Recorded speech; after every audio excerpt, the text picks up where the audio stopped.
Hello, my name is Robert Morrison and I'm a product manager here at PASCO Scientific. Today we're going to look at the precision interferometry system, the OS9258B. Included in the system is our precision interferometer, the OS9255A, a track for mounting your laser, the OS9172, the accessory kit, OS9256A, and a laser, the OS8514. These components comprise the system, and we're going to take a look at how we put them together to do the experiments. For Michelson interferometry, I'll be using the component holder with lens, the beam splitter, the compensator, the movable mirror, the adjustable mirror, and the screen. I'll be moving the movable mirror with the micrometer knob.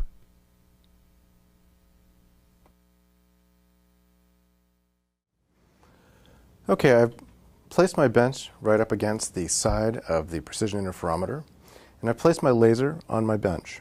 The beam is traveling through the lens holder to the mirror, and it's bouncing back, and this is the first step of alignment.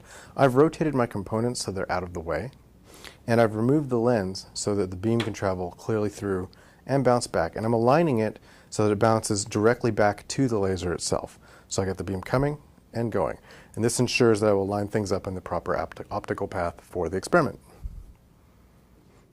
Next, I'm going to move the splitter into place, and when I do that, I'm going to send one beam to the adjustable mirror, and I'm going to send the other beam through to the far mirror and then back to the lens.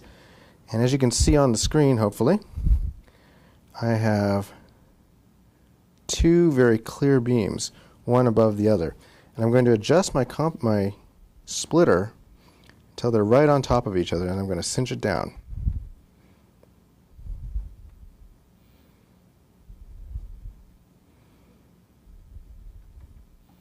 And what I'm doing here is ensuring that the beams are lined up properly.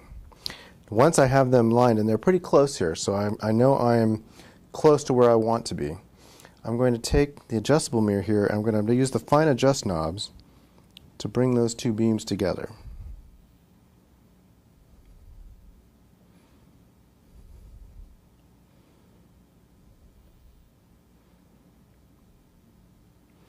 Now, as you get close, you're going to actually start seeing a little bit of wavering, and that means that you're starting to see a fringe pattern. But what I'm going to have to do now, and this kind of is counterintuitive, is move my compensator lens back into place to make sure that I'm properly compensating for the path of the beam. I'll check my alignment, and then I'm going to bring my lens back into play here, and I'm going to have to adjust it until the beam is right back where it was before. And once that actually happens, I should see my fringe pattern form. Although a bullseye pattern is optimal, a simple fringe is adequate. Once you have a clear fringe pattern, the way you're going to take data is you're going to adjust the micrometer knob. First you're going to see where it's sitting currently, and then without moving back and forth, you always want to move in the same direction. You're going to slowly crank the knob, and you're going to see the fringe pattern move, and you're going to count you're going to pick a point on the screen, and you're going to count the number of fringes that go by as you turn the knob.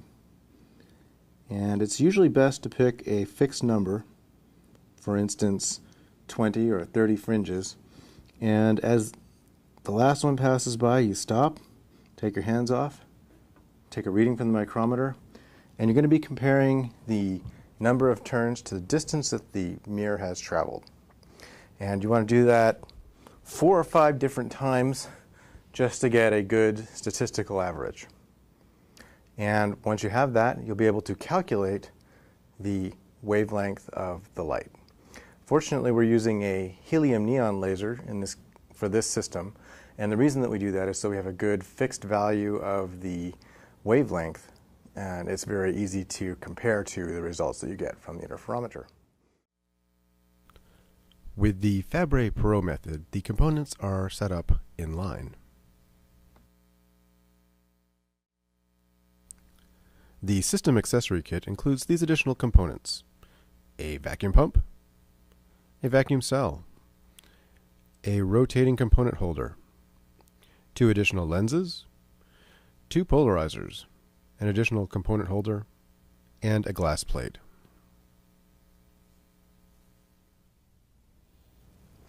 I hope this overview of the precision interferometry system was helpful, and if you have any additional questions, please do not hesitate to email us at physics@pasco.com. And as always, in particular when you're using a laser, don't forget to practice safe science. Thank you.